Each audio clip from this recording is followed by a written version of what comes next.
Bon, c'est officiel, le Sénégal connaît maintenant son adversaire pour les huitièmes de finale de cette CAN. Il s'agit du Soudan, une équipe que le Sénégal connaît très bien puisqu'on les a affrontés récemment tout simplement. Quant au Soudan, voilà, ils se sont inclinés aujourd'hui sur le score de 2-0 face au Burkina Faso. Ils s'étaient également inclinés face à l'Algérie mais avaient rapporté tout de même un match 1-0 très serré face à la Guinée équatoriale. Maintenant, comme je le disais tout à l'heure, le Sénégal est une équipe qui connaît très bien le Soudan puisqu'on les a affrontés à plusieurs reprises dernièrement. Pas plus tard que septembre, j'y étais d'ailleurs au stade Djamia Diop où le Sénégal s'était imposé par 2-0 lors des phases à élimination pour la Coupe du Monde. On les a affrontés 2 fois, un nul chez eux, enfin match délocalisé en Tunisie et comme je viens de le dire, une victoire 2-0 à domicile qui nous avait permis de nous mettre sur de bons rails juste avant le match face au Congo. Le Soudan, c'est une équipe qui évolue bien, qui progresse bien, mais qui reste plusieurs crans en dessous du Sénégal. Il faudra en profiter pour aller rejoindre les quarts de finale. Nous jouerons au grand stade de Tanger, stade où le Sénégal aura joué tous ses matchs de cette début de compétition de CAN. Pour rappel, si le Sénégal gagne tous ses matchs, ils resteront dans ce grand stade de Tanger jusqu'en demi-finale de cette CAN. C'est officiel, on va affronter le Soudan samedi 3 janvier à 17h. En fait, nous, on est les premiers à jouer sur la phase éliminatoire. C'est nous, on ouvre le bal. En tout cas, les gars, on s'en sort super bien. En sachant qu'on pouvait affronter l'Algérie, on pouvait affronter le Burkina Faso ou Mozambique, etc. On se retrouve avec le Soudan, on s'en sort bien. Ils étaient dans notre poule pour la qualif Coupe du Monde. Chez eux, on avait fait 0-0. À domicile, on avait gagné 2-0. Donc, on connaît l'adversaire. Ça va pas être un match facile, voilà, faut pas les sous-estimer. Pour l'instant, dans cette CAN, ils ont mis un but. Voilà, c'est tout, ils ont juste mis un but. Donc, faudra pas les sous-estimer. De toute façon, ils vont pas les sous-estimer. Mais en tout cas, c'est un huitième de finale abordable, largement à notre portée. Mais comme d'habitude, ça reste du football. Il faut rester humble, calme, serein. Mais ça va le faire. Ensuite, c'est soit Mali, soit Tunisie. Mais pour l'instant, on va pas parler de ce match-là. Déjà, il y a un huitième de finale à gagner. Inch'Allah, Namdam. Et voilà. Vous savez, dans le foot, on aime trop dire ouais, faut jamais sous-estimer son adversaire, que tout le monde peut créer la surprise, que dans le foot, tout est possible en gros. Mais dans cette rencontre, comment vous pouvez créer la surprise, les Soudanais? Sénégal-Soudan en huitième de finale. Le Soudan, que je rappelle, ils ont marqué 0 but dans cette compétition. 0 but. Ils ont raté même un pénalty face au Burkina Faso tout à l'heure. Comment vous pouvez créer la surprise? Je sais pas s'ils veulent créer un nouveau truc, ouais, on a accédé au huitième de finale, et peut-être même en quart de finale, avec 0 but, parce que s'ils vont en séance de tir au but, et qui gagne en séance de tir au but, ça sera toujours 0 but. Hein. Non, c'est une dinguerie. Sénégal-Soudan, en huitième de finale. Bon courage. Les frérots, donc du coup, nos Lions de la Teranga, le Sénégal va affronter le Soudan en huitième de finale. Le Soudan qui a fini troisième du groupe E, voilà, derrière l'Algérie et le Burkina Faso. Alors, on va pas se mentir les frérots, voilà, huitième de finale, largement, mais largement à notre portée. Largement à la portée du Sénégal, avec tout le respect que j'ai pour mes frères soudanais. Mais encore une fois, on va respecter l'adversaire, mais on va pas se mentir. Voilà, le Soudan, c'est largement, largement plus faible que le Sénégal. Donc, je vois pas pourquoi et je vois pas comment les Sénégalais ne feraient pas le travail. Encore une fois, on respecte l'adversaire. Surtout les frères, voilà, Sénégalais, Africains, musulmans, humains. Voilà. Surtout ça. Surtout ça qui est très important. On n'oublie pas le génocide qui se passe actuellement au Soudan. Voilà.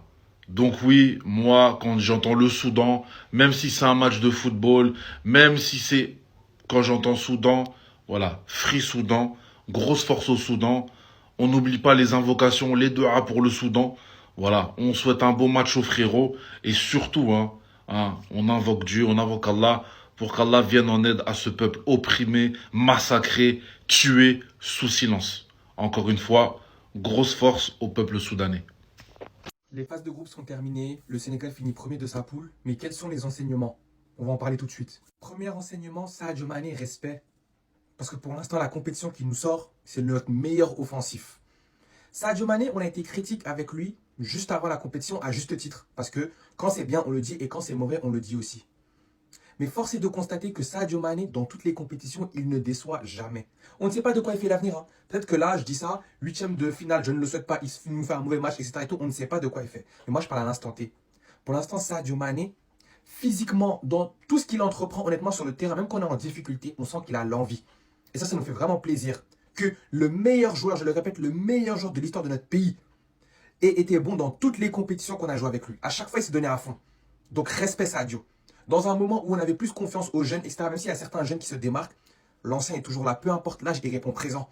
Et quand on le voit comme ça, on peut que être confiant, Inch'Allah, pour la prochaine Coupe du Monde qui aura lieu aux États-Unis. En espérant, Inch'Allah, qu'il ne se blesse pas. Dans la continuité aussi, je tiens à dire respect aux anciens. Pas que Sadio Mané, mais aussi Kalidou Koulibaly, Idrissa Gana Gueye et aussi Edouard Mendy qui n'est pas sur la photo. Respect à eux. Parce que comme j'ai dit, cette CAN-là, on disait, bon, là, peut-être qu'on va faire plus confiance aux jeunes. Mais là, les jeunes, quand même, n'arrivent pas à prendre le lead. Voilà. Ils n'arrivent pas à prendre en main cette équipe.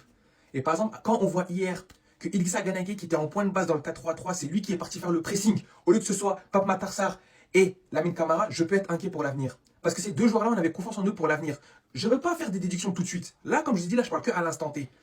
Mais en fait, quand on sait que c'est à ces deux joueurs-là qu'on va confier peut-être le milieu de terrain dans les années à venir, et que dans un match contre le Bénin, en sachant que ton équipe est déjà qualifiée, tu ne peux pas faire mieux que ce que tu as fait hier, ça m'inquiète. Un mec de 35 ans a fait 3 bons matchs de poule. 3 très bons matchs de poule individuellement, où il a récupéré énormément de ballons. Et là, en fait, là, c'est surtout pour envoyer un signal aux jeunes. Lui, il ne lui reste pas beaucoup de temps dans la tanière. Donc aussi, à un moment, il va falloir assumer les responsabilités. Ces trois-là doivent constituer notre milieu titulaire jusqu'à la fin de la compétition. Et si l'un d'eux n'est pas titulaire, le premier qui va prendre la place de l'un de ces trois-là, c'est Pathé Ciss. Parce que Pathé Ciss fait de bonnes performances aussi. Pape Matar Sarr, Lamine Camara, malgré que je sois critique envers eux, je ne les enterre pas. Moi, je pense que dans une compétition c'est long, chacun aura son moment. Mais en tout cas, pour les places de titulaires, Lamine Camara, en plus lui il s'est blessé, on ne sait pas ce qui arrive, mais on espère qu'il n'y a rien de grave. Mais en tout cas, Pape Matar Sarr, titulaire, j'en veux pas. Lui, de toute façon, c'est un joueur qui est performant en sortie de banc. Donc, Pape Matar Sarr, on va le faire rentrer. Comme il est rentré contre la RDC, qui a été décisif pour nous, etc. Mais titulaire, faut oublier. Le cas Iliman Ndiaye, c'est l'un des seuls cas où j'en veux un peu à Pape Thiaw. Pourquoi? Parce que Pape Thiaw l'a mis en confiance dans un dispositif qui lui plaisait, dans un poste qui lui plaisait. C'est-à-dire 4-3-3 et il joue sur le côté. Pourquoi, quand la compétition commence, tu changes tout et tu le mets numéro 10? Lui, c'est l'un de tes leaders d'attaque. Un leader d'attaque, tu dois le mettre en confiance. C'est-à-dire que tu le mets dans les dispositions dans lesquelles il était performant. La compétition commence et tu changes tout. Et après, les Sénégalais, c'est un qui ne soit pas en confiance et qui soit frustré.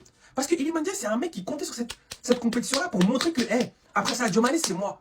Mais là, en fait, aussi le coach, même si je l'apprécie énormément, je suis de son côté, sur ce coup-là, il a déconné. En plus de toute la pression qu'il porte, moi, je suis désolé, même si je kiffe le coach, pour moi, il a un peu plombé son début de compétition. Donc, même si on sait que c'est un numéro 10 dans l'âme, faut le laisser dans les dispositions qui ont fait qu'avant la compétition, il était performant. Laissez-le à droite avec les joueurs qui parlent le même football que lui, c'est-à-dire Nicolas Jackson qui revient pour l'aider à certains moments, Habib Diarra et Krépin Diatta, et vous verrez que Iliman Ndiaye dans cette compétition aura son moment, c'est sûr. Le cas Ibrahim Bey. Pour ce cas, moi je demande aux Sénégalais de la patience parce que les Sénégalais, ils sont très dans le moment présent. Voilà. Mais Ibrahim Bey, les gars, malgré qu'il soit excellent, il nous fait kiffer pour l'instant. On doit le faire rentrer en plein match. On ne doit pas le mettre titulaire. Faut pas commencer à mettre une pression sur un petit de 17 ans. Parce que les Sénégalais, on les connaît. On va le mettre titulaire, il va pas faire une bonne mi-temps, il va sortir et c'est bon, ça va le remettre de côté, ça va l'enterrer. Lui, pour l'instant, les gars, ne vous inquiétez pas. Lui, il va jouer pour nous pendant au moins 15 ans. C'est un talent, je le connais, je suis supporter parisien, je le connaissais, il était centre de formation. Lui, ce qu'il fait actuellement, ça ne m'étonne pas. Mais s'il vous plaît, les Sénégalais, soyez pas que dans l'instant T comme ça, à dire, oh, il est trop fort, faut le mettre titulaire, etc.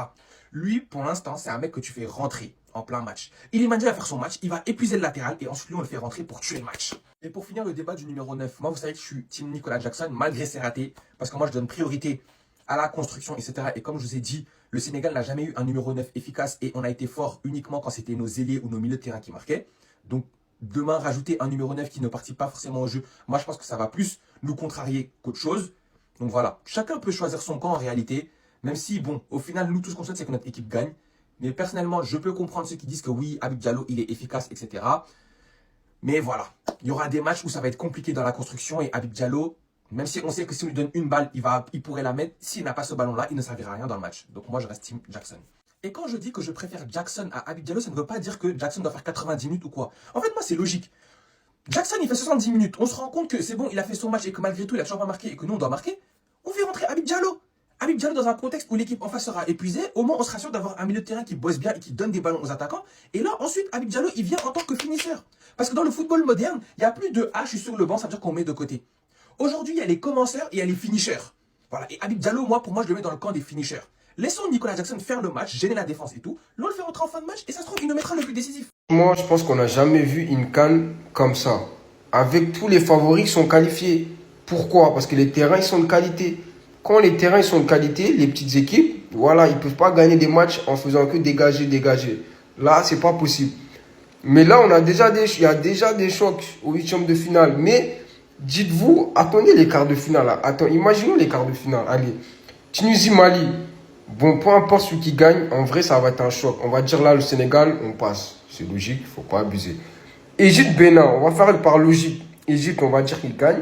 Là, Côte d'Ivoire, Burkina Faso, même si c'est un gros match, vas-y, Côte d'Ivoire, il passe. Égypte, Côte d'Ivoire, c'est une dinguerie. Afrique du Sud, Cameroun. Afrique du Sud, les gars, pour moi, c'est une équipe, ils sont trop durs à jouer. De tous les équipes que j'ai vues là, les gars, ils font partie du top 3 pour moi, hein, personnellement. Ils sont incroyables.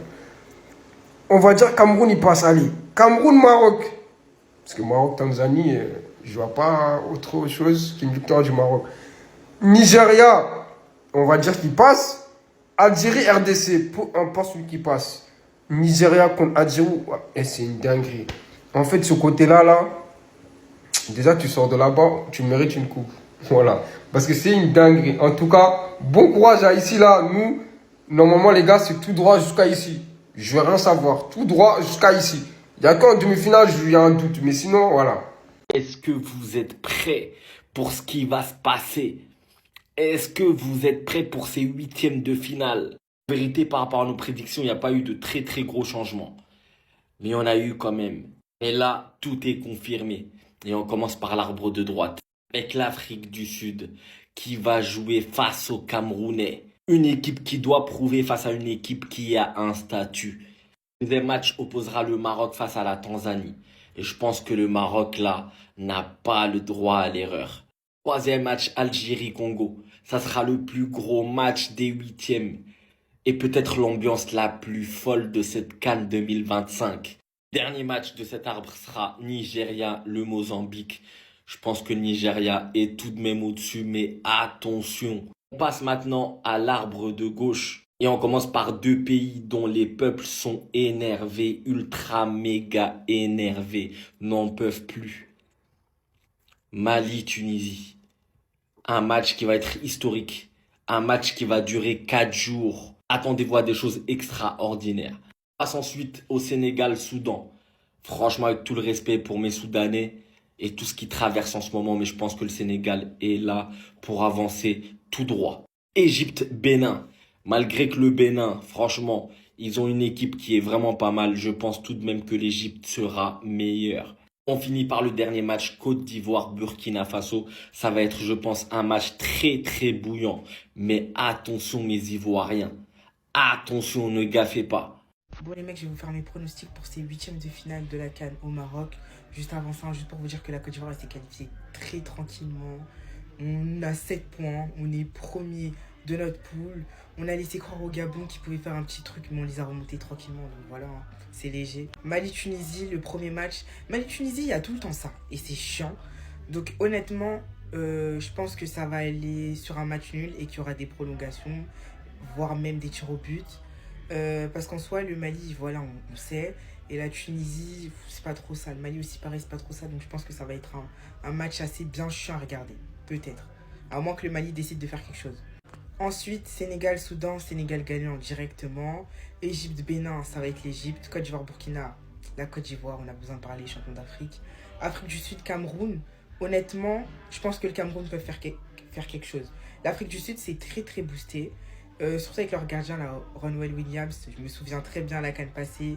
Lui au tir au but, faut même pas parler avec lui. Mais le Cameroun, collectivement, ils ont retrouvé du collectif, ils ont retrouvé de la splendeur. Et ils jouent bien. Donc je pense que le Cameroun, ils vont gagner. Maroc-Tanzanie, Maroc direct. Algérie-Congo, la meilleure rencontre. La rencontre la plus boostée, la rencontre que j'attends avec impatience. Parce que les deux équipes, elles sont en forme. Le Congo, on l'avait vu l'année passée. Ils sont vraiment boostés. Moi, je trouve qu'ils sont très en place. Et l'Algérie, ils ont repris des couleurs. Collectivement, c'est fort. On a Hadj Moussa, vous connaissez, il est très très boosté. Et le retour de Riyad Mahrez. Donc en vrai, ils peuvent faire quelque chose. ce match, je vois pas de victoire sèche du style 5-1, 4-0 et tout. Je pense que ça va être un match plutôt serré, qu'il y aura des occasions des deux côtés, mais que ça va faire soit un 3-2, soit un 2-1, un petit truc comme ça, ou même peut-être prolongation. Et le dernier match, du coup, Nigeria-Mozambique, Nigeria directement. Donc les équipes que je vois en finale, honnêtement, je vois la Côte d'Ivoire s'en sortir. Le Maroc aussi, c'est chez eux, ils sont plutôt boostés. Le Nigeria aussi, collectivement, c'est très très fort, ils sont très réguliers. Enfin, réguliers, vous avez capté ce que je veux dire.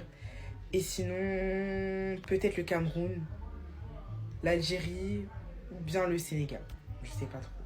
Mais en vrai, voilà. On attend ça avec impatience.